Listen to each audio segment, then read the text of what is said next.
Selamat mendengarkan podcast ini. Saudaraku sekalian, dalam kenyataan hidup ini ada kuasa kegelapan yang bermanuver sangat cerdas. Tentu saja juga sangat aktif. Seperti yang pernah saya kemukakan, kuasa kegelapan yang kita takuti seharusnya bukan yang bisa menampilkan diri secara fisik, tetapi yang tidak menampilkan diri secara fisik, tetapi yang berhasil menyesatkan pikiran. Paulus mengatakan di dalam suratnya, di dalam 2 Korintus pasal 11 ayat 2 dan 3, aku takut kalau pikiranmu disesatkan dari kesetiaanmu yang sejati kepada Kristus, seperti Hawa diperdaya ular. Namanya penyesatan, saudara.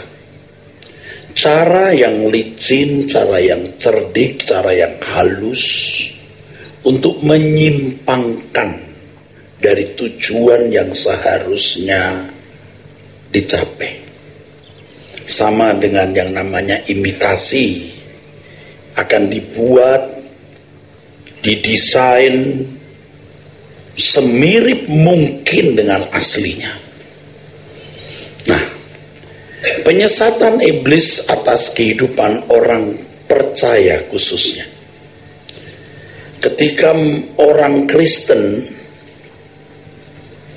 tidak memahami apa hidup itu dan bagaimana menjalaninya, saudara. Yang pertama, karena pengaruh dari cara hidup orang tua kita, yang Petrus katakan sebagai patro paradoto itu. Cara hidup nenek moyang kita sudah diturunkan dari generasi ke generasi, yang fokus dan orientasi hidupnya itu bumi ini, di bumi ini, dan sudah mengakar di dalam jiwa, seakan-akan yang namanya kehidupan itu hanya sekali di bumi ini. Ditambah lagi dengan cita rasa yang terbentuk atau terbangun, kebahagiaan yang terbentuk dan terbangun oleh fasilitas yang ada di bumi ini. Maka manusia telah menjadi produk dari dunia, produk manusia yang terbelenggu oleh pola hidup manusia pada umumnya. Dan orang tidak sadar itu, saudara. Tidak sadar. Sangatlah jahat kalau gereja tidak mencelikkan mata pengertian jemaat untuk memahami hal ini. Nah, kalau pembicara, kalau pendetanya sendiri belum tercelik, bagaimana dia bisa mencelikkan orang lain? Saya sendiri sadar akan kesalahan saya ini juga belum lebih dari 10 tahun, mungkin tepatnya 7-8 tahun ini, saudara. Dan itu juga lewat sebuah proses bertahap, tidak seketika saya memahami apa hidup itu dan bagaimana menjalaninya. Karena seperti yang tadi saya kemukakan, saya juga telah mewarisi cara berpikir, cara hidup orang tua, nenek moyang kita, nenek moyang saya, orang tua saya, dan apa yang saya serap dari lingkungan. Seakan-akan hidup itu hanya sekali ini di bumi ini. Di luar ini gelap gulita, tentu berharap jangan masuk neraka nanti kalau mati, tapi masuk surga. Sementara hidup di bumi, ya bagaimana membuat hidup ini dinikmati berbunga-bunga seindah-indahnya seperti manusia lain. Nah, setelah kita menjadi orang percaya, saudaraku, Tuhan Yesus menebus kita. Ini yang saya kemukakan minggu lalu. Dan seakan-akan Tuhan Yesus memang demikian adanya, ya. Ini saya dramatisir, membawa kita kepada Bapa di sorga, satu-satunya Allah yang benar. Bapa, inilah orang-orang yang hukumannya telah kupikul. Jadi sekarang sudah beres, semua hutangnya telah kubayar, aku bawa kepadamu. Bapa pasti menyambut kita.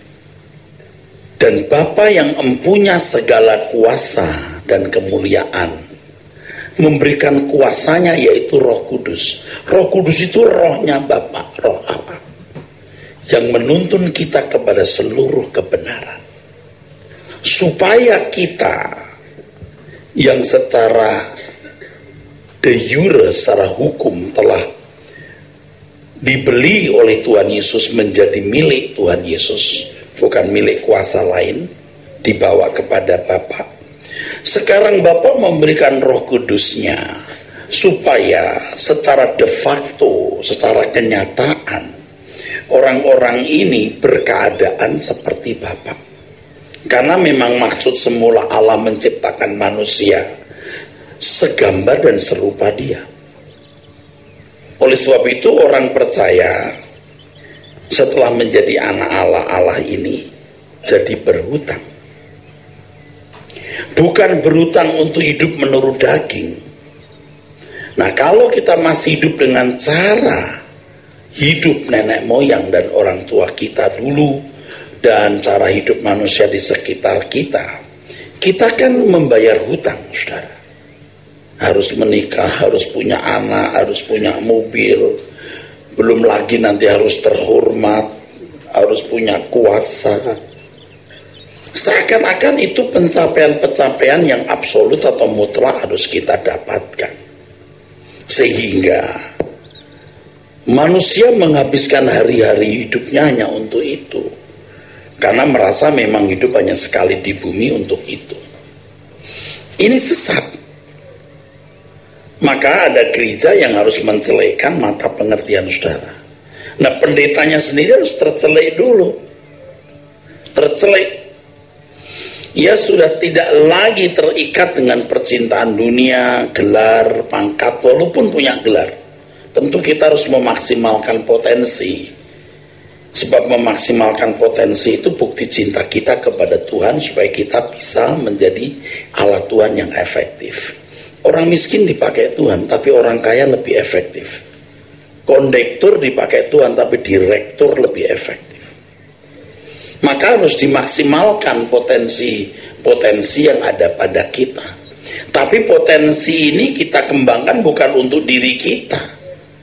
Orang sekolah karena supaya punya gelar, dengan punya gelar dia terhormat, gaji bisa besar, dan seterusnya. Dia berhutang kepada dunia. Dan seakan-akan harus membayar hutangnya ini kepada dunia. Dan saya kira sebagian saudara ini masih hidup dengan cara seperti itu. Hanya karena mau memenuhi cara hidup manusia di sekitarnya, berhutang kepada dunia, hidup menurut daging. Dan ini menuntut. Belum segala nafsu-nafsunya, belum selera-selera jiwaninya, menuntut. Maka firman Tuhan mengatakan, kuduslah kamu sebab aku kudus. Kudus itu kados dalam bahasa Ibrani yang artinya dipisahkan dari yang lain untuk digunakan. Kalau dalam bahasa Yunani ada kata hagios dan kata roi. Hagios itu artinya berbeda dari yang lain. Kuduslah kamu harus berbeda dari yang lain. Seperti aku kudus artinya Kamu harus memiliki hakikat atau kodrat seperti diriku. Kalau kamu panggil aku Bapak nih, ya karena tuh Yesus putraku telah membeli kamu. Jangan sembarangan. Hiduplah dengan cara sebagai anak Allah. Maka kamu harus hidup dalam ketakutan selama kamu menumpang di dunia. Ayo. Lalu ayat berikutnya 18. Karena kamu telah dibeli dari cara hidup kamu yang sia-sia, yang kau warisi dari nenek moyang. Jangan banyak ngomong lagi deh, jangan banyak berteori. Coba kita menyadari kebenaran ini dan kita memenuhinya dulu. Yang harus membuat Anda sibuk atau menyibukkan saudara itu bukan pelayanan gereja dulu, bukan. Nanti jadi rusak. Yang membuat engkau sibuk pertama itu dirimu sendiri dulu. Garap dirimu. Bagaimana keluar dari cara hidup yang kamu warisi dari nenek moyang. Sekarang kamu tidak lagi berhutang kepada dunia untuk mengikuti pola berpikir gaya hidupnya, berhutang kepada daging, menuruti keinginannya, tetapi berhutang kepada Roh Kudus, berhutang kepada Tuhan, tepatnya begitu, untuk hidup menurut Roh Tuhan, spiritnya Tuhan, gairahnya yang diajarkan Tuhan kepada kita. Kalau dulu orang yang belum diubahkan Tuhan itu hidup menurut roh perbudakan, diperbudak. Kamu belum punya pacar, ayo cari pacar dong. Sudah punya pacar, kau belum menikah, kau belum punya kan barang seperti orang itu, ayo kerja, cari duit yang banyak untuk dapat itu. Itu roh perbudakan. Dan rata-rata orang itu masih dalam roh perbudakan. Kalau pendeta lihat gereja lain, wah gerejanya besar, aku juga mau gereja seperti itu. Wah jemaatnya banyak, aku juga mau punya jemaat banyak. Wah saya harus bikin acara. Itu juga roh perbudakan. Sama, cuman kelihatannya pelayanan. Itu roh perbudakan. Jangan ada sesuatu yang saudara anggap mutlak atau absolut saudara harus miliki. Itu roh perbudakan. Semua harus relatif. Yang mutlak itu hanya Tuhan. Makanya ya saudara, berkali-kali saya mengemukakan, saudara harus mengerti yang namanya kebutuhan dan keinginan. Ini tidak sama, saudara. Kalau kita mengatakan, sekalipun dagingku hatiku habis lenyap, gunung batuku bagianku adalah Allah. Seperti rusa merindukan sungai berair. Tuhan itu kebutuhanku. Kalau Tuhan kebutuhanku, artinya aku harus mengenal Dia, mengerti kehendaknya, dan melakukan kehendaknya ini. Kalau tidak, Anda jatuh di sini. Yang saudara ingini, saudara anggap kebutuhan. Tidak mungkin orang seperti ini bisa menjadikan Yesus Tuhan. Tuhannya itu dirinya sendiri. Dia tidak mungkin menyembah Allah. Menyembah itu artinya memberi nilai tinggi, proskuneo. Pasti dia tidak bisa membedakan antara price dan value. Harga itu, yang namanya harga itu relatif, saudara.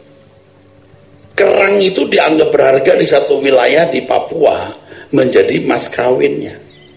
Di tempat lain kerang dibuang nggak ada artinya. Dulu saya pernah dengar cerita ada seorang ibu miskin di satu tempat itu di lereng gunung. Itu ibu itu miskin. Saya baca saja itu. Saya sendiri tentu tidak bertemu ibu itu. Miskin, pintunya saja tidak ada kuncinya. Cuman diganjel batu, sebongkah batu. Anda tahu batu itu? Emas. Dia tidak tahu itu emas. Jangan sampai Tuhan kau pakai buat ganjel pintu loh. Semua keinginan dianggap kebutuhan. Tidak mungkin dia menyembah Tuhan. Memang kita ini sudah dianggap aneh nanti. Saya sudah merasa diri saja aneh. Saya sendiri menilai diri saya aneh. Tapi tidak bisa saya menghindarinya karena Alkitab mengajarkan begitu. Saya sih kalau ngikutin daging yang nggak mau lah jadi pendeta yang konyol begini. Nanti lama-lama orang nggak ikut saya loh. Tapi itu pikiran manusia. Saya percaya kok Tuhan itu pasti akan mengirimkan orang-orang yang bisa mendengar, pasti. Sekarang kalau saudara percaya saya, tentu harus percaya Tuhan. Ini percaya apa yang saya ajarkan itu benar. Saudara harus bisa membedakan antara kebutuhan dan keinginan. Jangan keinginan jadi kebutuhanmu. Kamu jadi seperti, tahu nggak kalau nyolong kerbau atau sapi disilat ini, kalau nggak disilat, wow, yang punya bangun, disilat, cus, darahnya keluar, disilatin, dituntun, nggak ada suaranya. Saudara jangan disilet. Keinginan itu kau jilatin terus gini sampai neraka. Begitu saudara di ujung maut, baru nyesel. Semua lenyap dalam sekejap. Bukan tidak boleh punya rumah, mobil, bukan tidak boleh. Tapi jangan terbelenggu di situ, bro. Saya ngomong ini tulus, saudara. Saudara pahamilah. Ya apa sajalah yang nggak punya mobil, ya motor lah, ya apa saja yang membuat saudara terikat, jangan. Saudara jangan berkata, kalau sama orang miskin, Pak. Ingin kaya juga sama. Ingin kaya untuk Tuhan atau ingin kaya untuk dirimu sendiri. Saya nggak ingin uangmu atau hartamu loh, jangan salah loh. Jangan menghina kita di sini. Kamu itu nggak ada apa-apanya, jangan sombong. Tapi jangan terbelenggu. Sebab Tuhan tidak akan membawa masuk orang-orang ke dalam keluarga kerajaan kalau belum bermental anak kerajaan. Sekarang seorang bangsawan pungut, anak pungut, tanpa memperdulikan karakter moralnya, masuk di tengah-tengah lingkungan keluarga bangsawan yang atau aristokrat. Ya goblok itu bangsawan, masuk anggota keluarga kerajaan royal family, itu harus diproses. Gereja inilah yang harus memberikan briefing, petunjuk tiap minggu, Selasa. Lalu hidup hari-hari saudara berlatih dari Tuhan. Supaya saudara bisa layak. Sekarang begini sajalah saudara. Model saudara begini nih kalau masuk istana Ratu Elizabeth pantas nggak? Model saudara yang mana? Itu yang itu. Coba pikirkan, pantas nggak?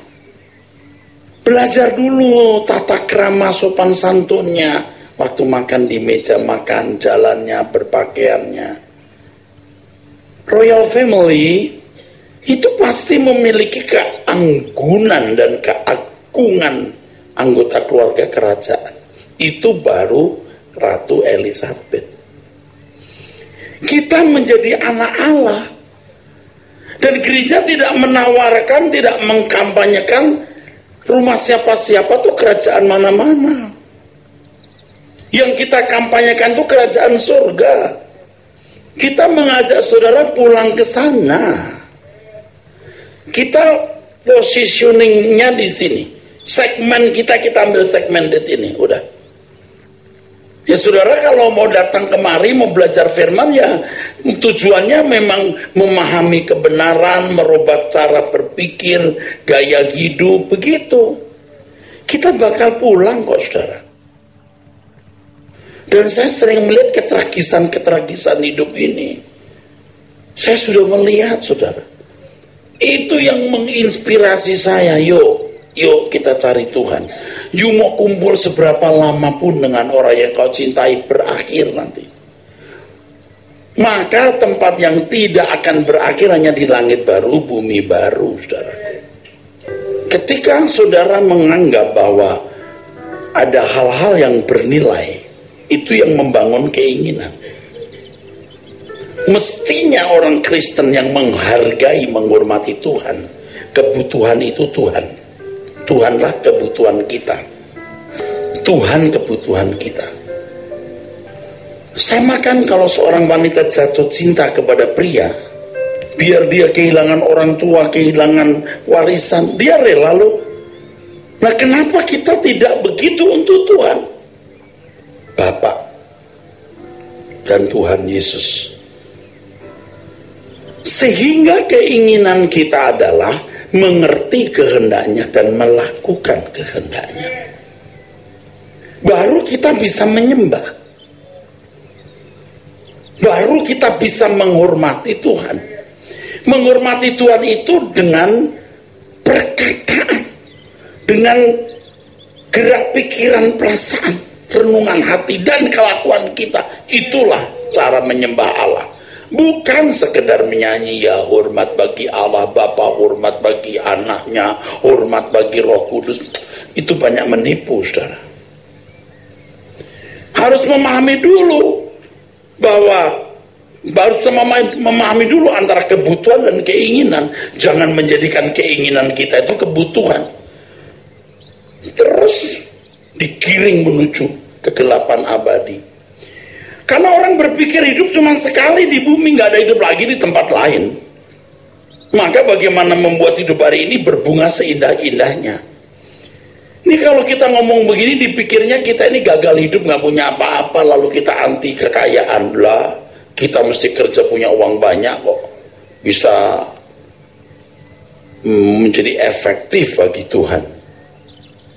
Orang kalau masih punya keinginan yang tidak berporos pada Tuhan, dia nggak mungkin jadi anak Allah. Dengan kebutuhanmu adalah Tuhan, selalu mengusahakan mengerti kehendak Allah dan melakukannya, terjalin hubungan. Tidak mungkinlah orang mau kawin dengan orang yang tidak punya hubungan baik, kecuali paksa kawin. Mau hidup bersama dengan seorang pria atau wanita yang belum memiliki hubungan yang baik. Makanya jangan menikah hanya karena harus menikah. Harus punya hubungan yang baik dengan pasanganmu. Dan mengisi rumah tangga dengan menikmati hubungan itu. Nggak mungkinlah Bapak di surga menyambut orang-orang yang tidak menikmati Bapak. Dan Bapak juga tidak bisa menikmati orang itu. Sekarang saudara bisa rasa, layak enggak orang seperti kita masuk kerajaannya? Ini bukan soal pendidikan, bukan soal kekayaan, bukan soal status pendeta atau jemaat. Tetapi saudara, apakah memiliki cinta kasih yang begitu rupa, yang Tuhan sendiri merasakan?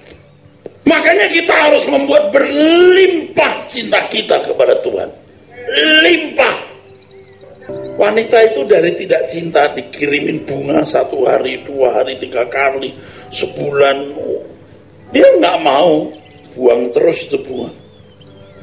Kirimin kue, dia bilang, "Nem, makan aja itu kue. Kasih aja si Pleki." Kirimin bunga lagi. Ternyata itu si pria tahu kesukaan dia bunga tulip. Sampai dia impor dari Belanda. Perjuangan yang begitu rupa. Lama-lama, itu bunga jadi buang, taruh aja di vas, taruh depan rumah. Lama-lama taruh di ruang tamu. Kalau dikirim surat, sobek buang. Lama-lama disobek, diambil lagi, dibaca dulu. Loh, dia rasa. Itu yang bikin wanita jatuh cinta kan begitu. Dari belum pada cintai, lalu cinta pertama, waduh, begitu bertatapan, gitu, beda. Mata pria itu beda. Tiang terus blessing sas memerah.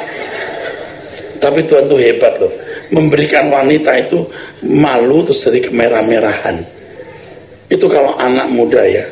pipinya dari kemerah-merahan, jadi looking more beautiful. Ceris. Begitu tua nggak merah terus pasang merah. Padahal sebenarnya tanpa dikasih merah itu bisa memerah. Ya, kenapa dikasih blush on itu ya? Karena biar tambah cantik. Wanita itu ya begitu tertarik, tiung itu memerah. Lalu kelihatan cantik. Kalau pria beda, dadanya membusung. Loh, ini psikologi, saya belajar psikologi. Biasanya pria kalau mulai tertarik itu terus otot perutnya jadi menguat, terus dadanya membusung. Mungkin nggak sadar loh, berasa. Saya mau tanya, Tuhan rasa nggak saudara mencintai dia? Rasa apa? Rasa. Saudara masih tertarik dengan banyak keinginan dunia. Saudara, Tuhan tidak tertarik kepadamu karena Tuhan mengatakan kamu tidak bisa mengabdi kepada dua Tuhan. Tuhan itu menghendaki sebuah hubungan yang benar-benar eksklusif dan itu bisa terbangun. Dan ini masalahnya, kita tidak bisa membangun dalam 1 minggu, 1 bulan, setahun. Nggak bisa, proses itu panjang selama 70 tahun dan harus terus itu bertumbuh. Dan Bapak di surga itu luar biasa. Bagaimana memberikan kesempatan kita membangun cinta kepada Bapa dan Tuhan kita Yesus Kristus. Dikasih waktu ini hidup manusia kan 70-80 tahun. Oke, mengenal Tuhan umur 30. Anggaplah ini 50 tahun, ya toh. Dan Tuhan bekerja dalam segala hal mendatangkan kebaikan. Durasi ini dalam bahasa Yunaninya hora. Lalu Tuhan kasih peristiwa-peristiwa namanya kairos, momentum. Dan Tuhan cakap bagaimana mendatangkan masalah-masalah atau kejadian-kejadian. Seorang ahli matematik itu menjadi ahli atau profesor matematik dimulai dari 1 tambah 2, 1 tambah 3. Ada kronosnya. Di sini ada momentum atau kairos. Lalu ada kayak kurikulum. Ini namanya kronos, urut-urutan kronologis. Tuhan itu luar biasa. Coba saudara ya, ini coba Anda renungkan ya. Saya kadang-kadang nggak tahu bagaimana membahasakannya. Di jagat raya ini hanya ada 1 manusia model begini nih. Lo ngerti nggak gue ngomong apa nih? Di jagat raya ini hanya ada 1 manusia model begini, nggak ada duanya. Dan Tuhan itu mau mendapat cinta oleh pria macam begini. Maka bagaimana membentuk dia menjadi anak Allah yang berkenan di hati Bapa, punya karakter yang baik, yang mencintai Bapa dengan segenap hati. Tuhan bikin kurikulum untuk dia. Kamu tidak boleh ikut-ikutan. Kamu punya kurikulum sendiri. Ya, Tuhan, aku mau kurikulum dia. Loh, beda nak. Kau punya kurikulum sendiri. Dan betapa hebatnya Allah menggarap setiap individu itu. Bagian mengasihi Tuhan. Luar biasa kan? Makanya kalau orang punya masalah gitu, yang dicari solusinya itu keluar dari masalah itu. Bukan keluar dari karakternya yang buruk. Ini solusi untuk karaktermu, bukan solusi dari masalah itu sendiri. Jadi kalau mengerti kebenaran ini, maka masalah menjadi tidak besar. Yang besar itu kekurangan kelemahan watak karakter kita. Coba saudara hayati, di jagat raya ini nggak ada 2 orang yang sama. Saudara, 1 pun nggak ada, hanya saudaranya. Dan Tuhan mau memiliki hubungan yang eksklusif dengan setiap saudara. Dan kalau manusia makin banyak dan manusia itu betul-betul menjadi anak-anak Allah, dia disukakan oleh makin banyak manusia yang tidak terbatas. Suka-suka Bapak berbuat demikian. Dan kita salah satu yang bisa menjadi bejana Tuhan yang indah itu. Amin. Bumi kita ini kecil. Kenapa? Ada planet-planet yang besarnya hampir 200.000 kali bumi. 180.000 sekian. Hampir 200.000 kali besarnya dari bumi. You bayangin. Apa nggak kerikil kecil atau batu kayak debu. Kita itu debu di dalam debu. Tapi kenapa Bapak perhatikan kita? Karena kita punya perasaan. Yang kalau perasaan itu dikembangkan, ditujukan ke Tuhan, Tuhan menikmatinya. Seindah apapun, semolek apapun dolphin, Allah nggak bisa menikmati dolphin, apalagi monyet. Yang dinikmati Tuhan itu kita loh, yang punya perasaan, yang bisa mengarahkan perasaan kemanapun dia mau. 1.000, 2.000, 10.000, dia bisa arahkan kemanapun. Tetapi kalau seorang memilih satu, yaitu Bapak menikmati itu. Luar biasa. Dari sekian miliar manusia, Tuhan nggak lihat loh. Orang cantik, ganteng, kaya, terhormat. Begitu ada hati yang mencintai Tuhan dan berkata, yang kuingini engkau saja, Anda menjadi menarik di mata Tuhan. Lalu Bapa akan menggarap orang itu, karena Allah bekerja dalam segala hal mendatangkan kebaikan bagi orang yang mengasihi. Dibuatlah kurikulum untuk orang-orang ini. Luar biasa, saudaraku. Yang dimulai dari Tuhan Yesus mati di kayu salib, memikul hukuman dosa kita. Tuhan Yesus telah menebus dosa kita, membeli kita, lalu dibawanya kita kepada Bapa. Lalu Bapa, oke, aku mau ubah, aku mau didik anak-anak yang tidak sah ini, notos ini menjadi huios. Itu dalam konteks keberadaannya loh ya, maksudnya diubah. Nah, gimana respon kita? Kalau saudara masih terikat dengan dunia ini, saudara akan terhilang bersama dengan dunia ini, saudara.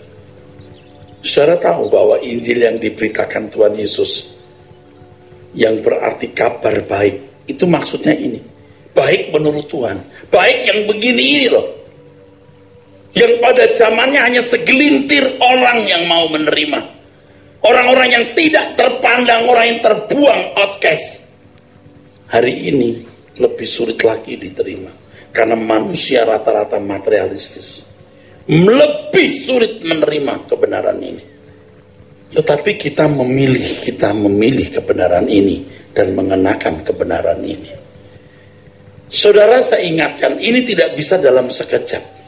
Membangun hubungan dengan Bapa nggak bisa sekejap. Kalau bisa sekejap, bisa nggak adil.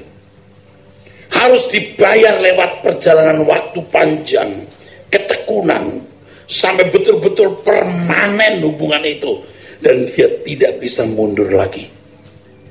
Sehingga orang itu bisa mengenali dirinya.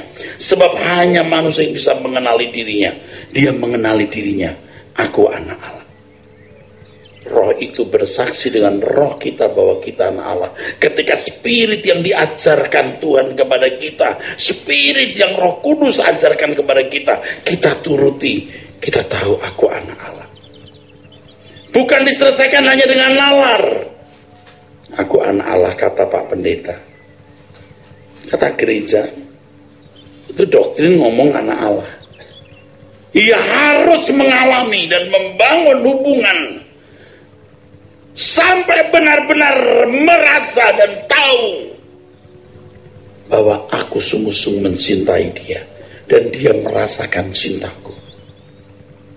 Buktikan bahwa Allah itu hidup dan alamilah, saudaraku. Ini harta yang lebih dari segala kekayaan yang bisa kita terima. Jadi kalau saudara saya ajak baca buku, saya nggak suka baca buku, Pak. Seandainya saudara punya penyakit yang tak tersembuhkan. Kalau ada orang bilang ini buku bisa menuntun saudara untuk kesembuhan, saudara akan baca per kata, titik komanya pun nggak saudara lewati. Ngerti? Kalau saudara misalnya mendapat satu buku isinya peta harta karun, harus tahu cara membaca peta harta karun ini. Saudara akan dengan teliti membaca dan mengertinya. Demi harta karun, kebenaran yang saya sampaikan lebih dari berapa triliun pun, lebih. Kesembuhan jasmani sementara, tapi kesembuhan jiwa itu abadi. Baca, dengarkan sini khotbah, beri waktu tiap hari bertemu dengan Tuhan dan temukan Tuhan, supaya saudara bisa benar-benar menjadi anak-anak Allah yang berkenan. Amin.